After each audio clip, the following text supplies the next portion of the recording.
Hi, thank you for checking out this video. We're going to go through the actions. This isn't a playthrough. We're just going to give a brief overview of the game. Please understand that I'll be talking through each action and section of the board in detail, which will slow things down a bit to give you a good idea. But in actual gameplay, it's very fast. I want to start by saying that we've simulated a setup for a two-player game. So if Uli brings up the blue player board on the screen, you'll see during setup on his starting truck, he drafted one coffee, a black cube there. His starting office allows him, when he gets goods, to move the warehouse manager an additional 2 spaces for free. Both of those are active with a worker. At the top of his worker board, at the top of his player board, he has 2 idle workers. As I describe actions during the game, workers used for actions must come from your idle workers. So going into that, the first action we'll describe is get goods. In the top left of the main game board is the warehouse area. The top center of that is the warehouse manager, a custom meeple that you can move between 6 different spaces. Typically on a get goods action, if you choose to take that, one of the 7 actions you can take, you must move the warehouse manager 1 to 2 spaces clockwise.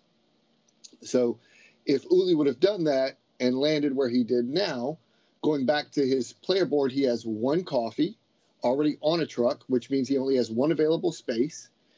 He has 3 morale. When you pick up goods, there are a couple limitations. So first of all, where you end with the warehouse manager. Again, you move 1 or 2 spaces for free. Uli, with his card, could have moved more than that for free if he wanted. We're not going to do that now. Also, you could spend money or morale to move extra. Bear in mind that money is your points at the end of the game, though there are times where it's worth it to spend a coin to move extra to get the good you really need to score more points than that. So where Uli landed now, with the warehouse manager, the restrictions are you have to have 1 morale per good you pick up. You have to have 1 free space on a truck per good that you pick up. And I'll explain the admin tracks later, but know that at the beginning of the game, all players can only pick up 1 type of good. So in Uli's case, you can pick up, and also you pick up from one of the adjacent warehouses. So the warehouse above Uli has 1 coffee and 2 iron. The warehouse to the left of where Uli left the warehouse manager has a coffee, a meat, and a wood. One last restriction, on a truck, you cannot mix building materials, which is wood and iron, with foods. You can mix 2 different types of building materials. That is, you can put a wood and an iron on the same truck. But foods, meat, grain, and coffee cannot be mixed with building materials. So on that truck, Uli would not be able to pick up a wood or an iron. He could, however, pick up one of the 2 coffees. He could pick up a meat and put on his truck if he chose to do that. For each good that he would pick up and put on that truck, he would spend 1 morale on his player board, sliding the disc to the left. So if you go to the red player board now, Uli, so I have iron. So let's just do this. I'm going to move the warehouse manager back.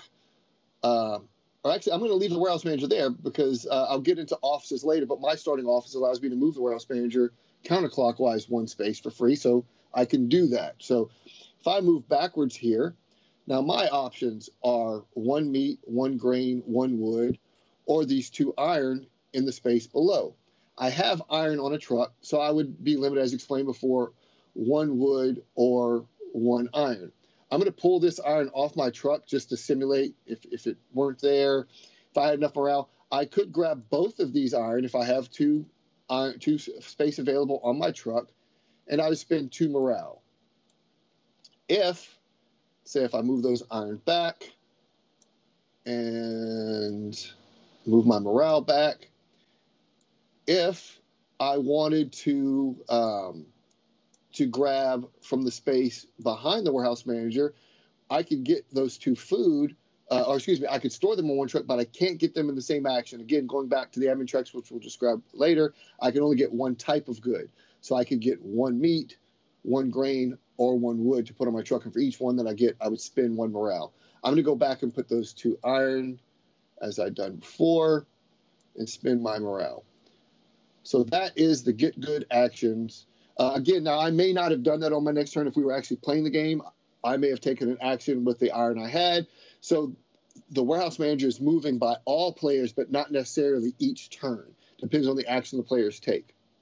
So the next action I'll describe is the deliver goods. Deliver goods takes place in the port, which is the bottom of the main game board. Just like the warehouse manager at the warehouse area, at the port, the dock worker is a single custom meeple that all players would move if they choose to take an action to deliver goods. You again move, you must move, and you move 1 to 2 spaces clockwise on your turn. You can move more than that, spending morale's money, as explained before. And if you have a particular office that allows you to, you could move backwards. I'm not going to, we're not playing the game, so I'm just going to talk through each one, and we're going to move the pieces. We're not going to actually go get the goods and spin them around. We're just going to show as if we're done. So I'll move the dock worker here. So Uli has 2 coffee. I will remove these 2 iron from my truck, and I'll go get a meat. So Uli has morale. So let's say if Uli were to move the dock worker 1 space clockwise, now once you finish there, you see now at the center, you see right below the dock worker, there's a white cube with some arrows and dotted lines. That shows the spaces that you can now deliver to. You can deliver to 1 of those spaces. Again, that ability can be approved later. We'll explain that later on. But right now, Uli's choices are delivering to the train behind him, which he cannot do. It wants grain or wood. To the train to the right of him, it wants meat or coffee, which he can do, or to the shipping container below, which he cannot do because of what it wants. I'll explain that in a second. So in this case, I'm going to move 2 morale down on Uli's player board, move 2 workers over. So you'll see now he would have spent 1 morale per good. The goods would be discarded. They would go back to, first we would fill any empty warehouse spaces. I'll do that now. And if the warehouses are full, then a 2-player game, it's 3 goods per warehouse. So it would go to the loading dock. If you see the main game board, I've put that at the top of the loading dock. Thematically, that the goods are spent on the delivery, and those goods in the warehouse and loading dock represent the warehouse manager reordering things for expected orders he would need in the future. So then on my turn, I could move the dock worker. So I would do that, move it 1, and now you can see I can deliver to the train behind the dock worker, to the shipping container just to the bottom left, or the cargo ship to the bottom right. In this case, I'm going to have a meat here. I'm going to move it back to the loading dock. I'm going to spend 1 morale on my player board. I have 2 idle workers. I'll move 1 and put it on the train. So one thing I neglected to show, when Uli would have delivered those 2 workers, I'll pull 2 off. You see right above to the right, there's a black bag. That bag in the real game, in the physical game, is a black bag you draw out of. It has railroad company tiles. I've drawn 2 out for the Pacific Railroad and Mississippi Pacific. Those are in-game scoring. You want to collect sets of the same type. So in this case, I'll move those to Uli's player board there. And then I would draw 1. You do that at the time of the delivery. So I would draw 1. I got the 1 I drew. Once the train is full, trains are full based on player count. In a 2-player game, it's 3. You see in a 3 or 4-player game, there's another space. Once the train is full, it will score. I want to note that a train scoring is the only way you can get workers back to your idle worker spaces to use again. Every other action that you would use a worker on the game, that worker is tied up with that job. Workers are an economy, a very important economy of the game, and also one of the in-game triggers. So when that train scored, first we'll score for area majority. Uli has more workers there than me, so he will collect 2 coins. I will collect 1 coin.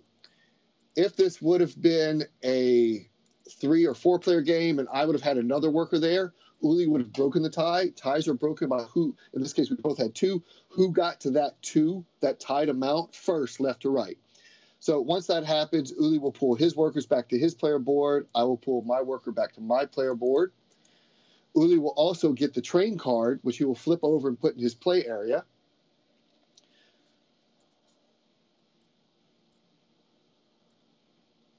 And I will draw another train and place it here. So now we have a new train that could potentially be scored.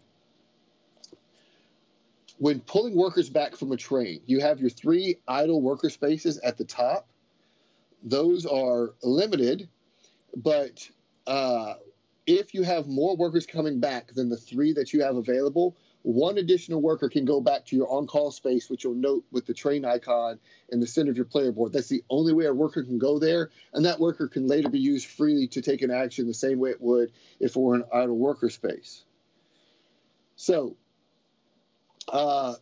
if we see where the dock worker is now, I'll move him down 1, 2. So say I had done that. And again, I don't have the goods on my truck, but you're simulating this. I can deliver to the 2 cargo ships adjacent to the dock worker or the shipping container above. So with cargo ships, trains want one of 2 types of goods. It's a little easier to deliver to, but the scoring that you get, the railroad company tiles, is a little bit of a gamble. You know it's going to be at least 1. As you get more of a set, it goes up.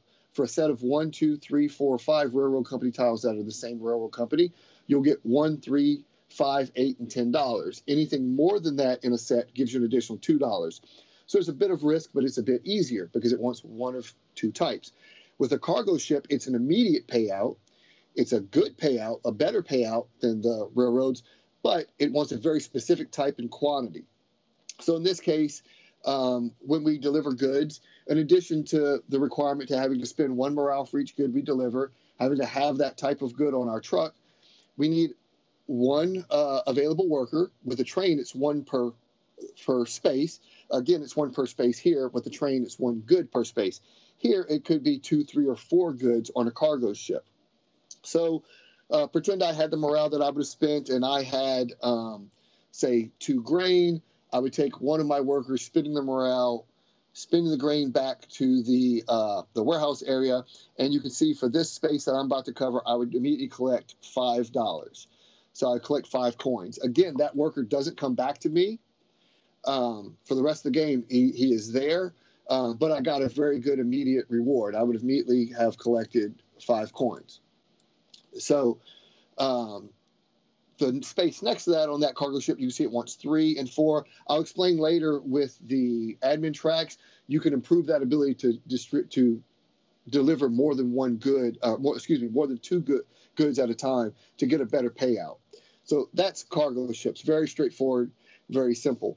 Above the warehouse manager, the dock worker where he is now, I could have alternatively chosen to deliver there. In this particular scenario, we'll start with the 3rd shipping container, which is if I were to move the dock worker there. And you can see in this one, there are 3 spaces available in a 2-player game. The bottom right space is only available in a 3 or 4-player game. And it wants, now shipping containers are very easy to deliver to. They want 2 goods for each space. So 1 worker I'd put down. So if I would move that worker, that place, I'd put it here instead. If I were delivering there, it wants any 2 foods. So I could deliver 2 grain, 2 meat, 2 coffee, or any combination. 1 grain, 1 meat, 1 coffee, 1 grain, whatever I want. Again, I would spend 1 morale per good. I would place 1 worker there. Shipping containers are different than the other 2 in that I would draw gold cards. We all start the game with 1 gold card. That gives us something to start. These are hidden from the beginning of the game. But I would draw 2 gold cards. Normally it's secret. You wouldn't see. So that you can see, I'm going to draw these below the off to the bottom right of the main game board, if we can show that. And in this case, you can see my options would be I would collect $1 at the end of the game for every worker I have on shipping containers. That's good for what I just done. Or if I have the most trucks that are active with workers at the end of the game, I would get $5. If I'm tied for the most, I would get $3. Normally, like I said, these would be hidden. I would draw 2. I would see which one I want. I would put the other one to the bottom of the gold card deck face down. So I'm going to return that one. And then I'm going to pull this one off to my secret gold card window in the Vassal module. So that is delivering goods the 3 ways. And you can see wherever you have moved the dock worker to, you can follow the cube that's at the next to the dock worker space with the arrows to show what your options are. Again, as the game were being played on my turn, if I delivered and left the dock worker there, that means that where Uli begins, his movement of the dock worker is where I left. So there's a lot of interaction, a lot of planning required in that. So next, we're going to go to building and upgrading trucks. So on my player board, I'm just going to place an iron there, and I'll give myself some morale. So if you look at the red player board now, I have a truck with iron. I have 1 morale. I can build at most one truck on my turn. So I would spend a morale for the truck. I would spin the iron back to the warehouse loading dock area.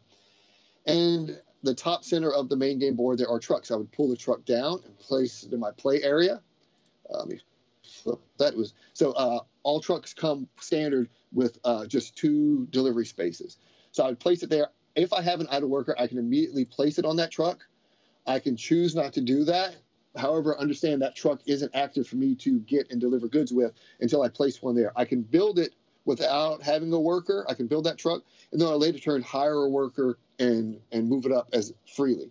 So alternatively, let's go back. If I have those 2 trucks built and I have 2 iron and I have at least 2 morale, look at the red player board. Alternatively, I can upgrade all the trucks I've already built by spending 1 morale and 1 iron to do that. So I'll spend the 2 morale.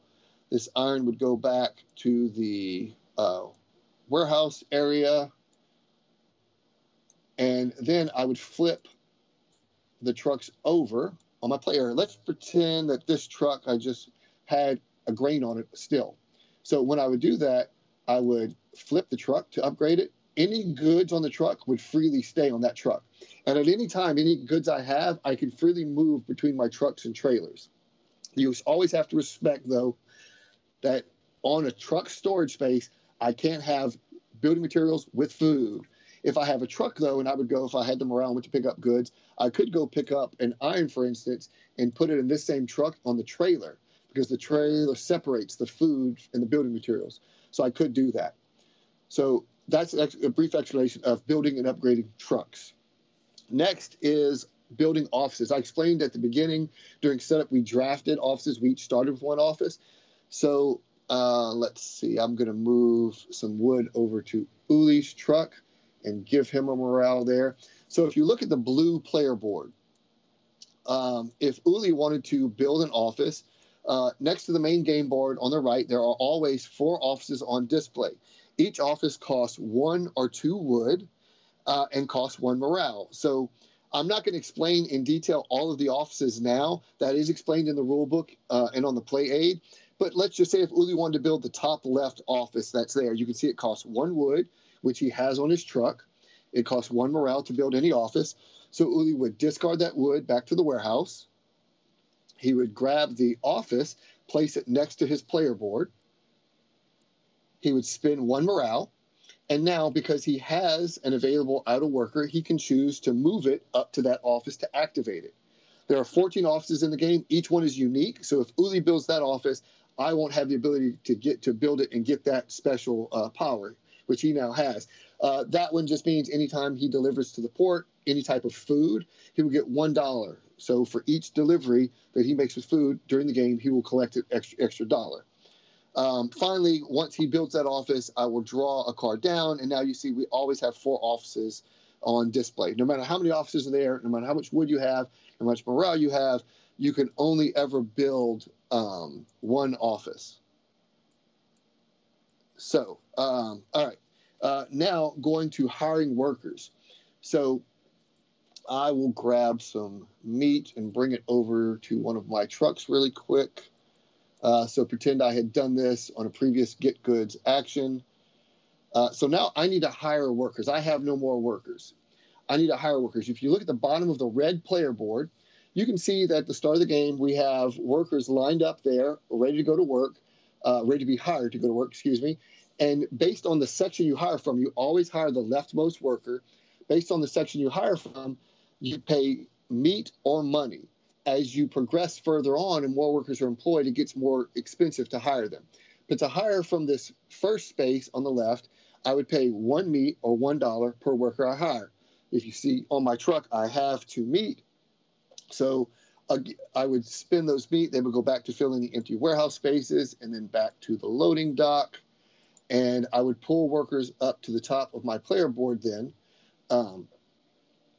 If I wanted to spend money to hire workers, pretend I only had 2 meat, I wanted to hire 3 workers, I cannot split that on 1 hire workers action. On this turn, I could spend the 2 meat I had, or I could wait and try to get 3 meat. But in this case, I could spend, or if I wanted to hire 3 workers right now, I could spend 3 coins to do that. Again, money is your points. But there are times in the game when it will be a tactically smart thing to do to sacrifice a little bit of that money to get the workers to allow me to make more money on future turns. So that is the hire workers action. Again, only workers that are on my 3 available idle worker space at the top can be used to take actions. Next, we'll go to advance on admin tracks. The admin tracks on the top right of the main game board, I'm going to explain the first one in detail. Just know that the rest work similar, but just in how they relate. The 3 tracks are at the top, the forklift track. In the center is the gantry track. In the bottom is the HR track. Very briefly, the forklift track relates to the types of goods, the number of types of goods you can pick up in a get goods action. The gantry track relates to the number of cubes, regardless of type, that you can deliver in a single delivery action. And the HR track relates to the take a rest action, which will be the last action I'll describe here in a minute. So with each track, they have 3 stars below them.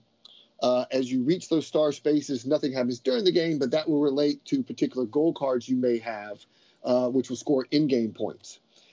Each track has the last 4 spaces blocked by achievement tiles. I won't explain all of them in detail, but you can see for the forklift track, that is the first player to deliver workers to cargo ships. Now, you can have 2 workers on 1 cargo ship or 1 worker on 2 different cargo ships. It doesn't matter, but the first player to have 2 workers on cargo ships would claim that tile to their player area, and as noted on the tile, they immediately get a reward of 2 morale. That's a level 1. The level 2 for that particular forklift track is the first worker to have built a 4th truck. All players start with 1 truck, so the 4th truck you build would include that first truck you start with. You would immediately claim that tile and get a reward of 3 morale. Once those achievement tiles pull off, then all players have the ability to advance further on those tracks. Until they come off, you cannot advance past where they're blocking. When you see as Uli has moved his blue disc there, to advance on the tracks, you spend the good noted by the icon for that track. No morale is spent for advancing on admin tracks. So in this case, for advancing on the forklift track, Uli would have spent 1 iron. The gantry track is wood, the HR track is coffee. When you get to the 2nd space and the 5th space of any track, it requires another worker because you have more forklifts, more gantries, a larger HR staff. So you have to have an idle worker that you would place there to staff that. There's 1 spot for each player to place a worker if they reach that spot. If Uli moves the blue disc now to the 4th space, below it there are 2 arrows. The dual arrow, normally when you pick up goods, as I noted, you can pick up from the space where in front of or behind one of the 2 spaces adjacent to the warehouse manager. If you've reached that space, you can pick up goods from both of those spaces. Again, sticking with the rules we've explained previously. So if you see there is where the warehouse manager now is, pretend Uli had moved the warehouse manager to that spot, there's a coffee in each of those spaces. If Uli had enough space on his truck and he had enough morale, and his disc is to that 4th space on the forklift track, he could collect both of those coffees. Normally, had he not reached the dual arrow space, he would have to get the 2 coffee on 2 different turns, so it'd be less efficient. So next, if he moves to the 2nd to last space on that track, you'll see below it is noted for the goal cards. In addition to the goal card you start with during setup and the goal cards that you'll get for delivering to shipping containers, this is the only other way that you can get more goal cards. The first player to reach that spot on any track would draw 2 goal cards immediately in secret, look at them, choose 1 to keep. They would put it in their player area, and the other one would go to the bottom of the goal card deck. So the last space on the track just relates to the stars, as I mentioned before, which could relate to a goal card that you would have to score in-game points. As I noted with the HR track, it relates to the last action I'll now describe, which is to take a break. Your workers spend morale as they are going through the exhaustive actions of picking up goods, delivering, etc. So if you look at the blue player board, Uli has no morale. He is at the 0 space. If you have 0 or 1 morale left, you are eligible to take a rest action. You can see that those spaces are noted by a bed with some Z's. That worker is sleeping. So what you would do, based on your position on the HR track, and I'll just move Uli's disc 1 space over. So if you look at the HR track on the main game board, my red disc is below it says a 3. Uli's blue disc below it says a 4. You do not gain that much morale. You reset to it. So in Uli's case, he has 0 morale. His disc would move to 4 on the blue player board. However, if he had 1 morale and he needed to take a rest because maybe he needs to deliver 2 goods or pick up 2 goods or whatever he has to do, he would not gain 4 going to 5. He would reset to 4. So in both cases, he would go to 4. Again, as explained before in my games, everything is relative based on the game state and what other players are doing at the time. There are times when you will rest, not using that last morale. Sometimes it's not efficient, but it sets you up to maybe make a delivery before another player takes a spot that you want. So that's a brief overview of the 7 main actions, how they differ. Again, I went slowly through this, explaining things in detail. When you actually play the game, it's very quick because you're taking one of these actions, and then I take one, then you take one. And I may not get goods on my next action after you do. So where that warehouse manager is going to be, where that dock worker is going to be on my next turn, I always have to keep that in mind and plan for that, for what you may do. So I'm watching, what other players are doing. So now I'll get into a brief explanation of the in-game scoring. Of course, this won't be exact because we didn't play a full game. The in-game scoring would very much be dependent on what had happened during the game as far as the goal cards and things like that. There are 2 ways the game can end. So when a player has hired one or both workers from the furthest space on the right on the bottom of their player board, that is the space where workers cost 2 meat or $3 each, or when the 6th train card has been scored so that the train card deck is empty. When that happens, that player finishes their turn, and at the end of their turn, on the center left of the main game board, you will see the in-game action track. So that disc starts in the first white space. It will move to the dark space that has the goal card arrow. That signifies the end of the game has been triggered. Now, in this case, Uli's the first player. So if he would have triggered it by hiring a worker, then I would get to finish this round. I would get my action. I would get my turn. If I would have been the one to do it, being the last player in a 2-player game, then that would be it for that turn. After that, we play 3 more rounds, each getting 3 more turns. We would slide the disc over once to the 3. Uli would take a turn, I would take a turn, we would slide it over to the 2, Uli would take a turn, I would take a turn, and finally we'd slide it over for the final round, Uli would take a turn, I would take a turn. Once that's done, I'm just going to simulate something real quick with some workers. So let's say I had a worker on this train, and I had a worker on this train, and I will grab Uli's worker here and put it on the train. So let's say that during the game, we had placed workers on this train. Normally, during gameplay, trains don't score unless they fill up based on player count. However, once the end of the game is triggered and we finish that last of the 3 main turns, we would score the final 2 trains, regardless if they're full with workers or not. We score the left train first and then the right. Again, when we deliver to that train, we would have immediately collected the railroad tile. We won't do that now. But based on area majority for who has the most workers on that train, we'll collect the train card and the money. So I'll move this left train to my play area, and my worker would come back to me. And you'll see, since I've moved that train, if you look on the main board, you'll see the reminder below it. The player with the most in first gets 2 coins. The player with the second most workers there gets 1 coin. Since I'm the only player there, I would have collected 3 coins for that 1 worker. So actually playing the game, it would not have been a very good strategy for Uli to let me sit there with just 1 worker. He would have, if he sees me doing that, he would want to get more workers there. So going to the right train, we'd score it. We're tied. However, I break the tie because I got to that tie number first, left to right. We would pull our workers back. Again, I'll just pull mine. Uli would pull his over to his play area. I would collect the train to my play area. And then I would collect 2 coins for having the most workers there. Uli would collect 1. Once we've done that, we'll score for our railroad tiles. We want sets of the same. I'm going to simulate this really quick. I'll just pull a couple off. So I will give myself this UP. I'll give Uli the specific railroad. So if you look at the blue player board, Uli has 1 for the MP. So he would score 1 coin for that at the end of the game. He has a set of 2 for the PR, Pacific Railroad. He would collect 3 coins for that. Again, as I explained earlier, 1, 3, 5, 8, and 10 coins for sets of 1, 2, 3, 4, and 5 railroad tiles. If Uli would now display the red player board, you'll see that I have 2 tiles, one for Union Pacific, one for Kansas Railroad.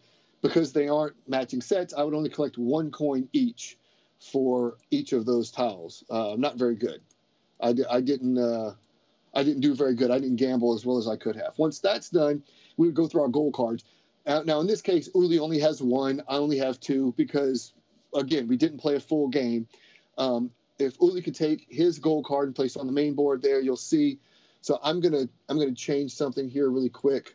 So let's pretend Uli had delivered a worker there and a worker there. So if you look now during the game, Uli's goal card was for workers delivered to shipping container spaces that wanted food only. So not a mixture of food and building materials and not building materials. So you can see I've placed 2 of his workers there. As if he would have done that during the game, he would collect $4 at the end of the game, $2 for each of his workers that is on a shipping container spot that has that.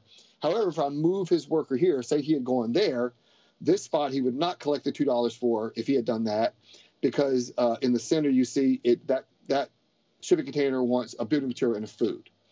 So I will bring my goal cards to the main game board now so that you can see, and I'll move my disc ahead on the forklift track as if I had done that during the game.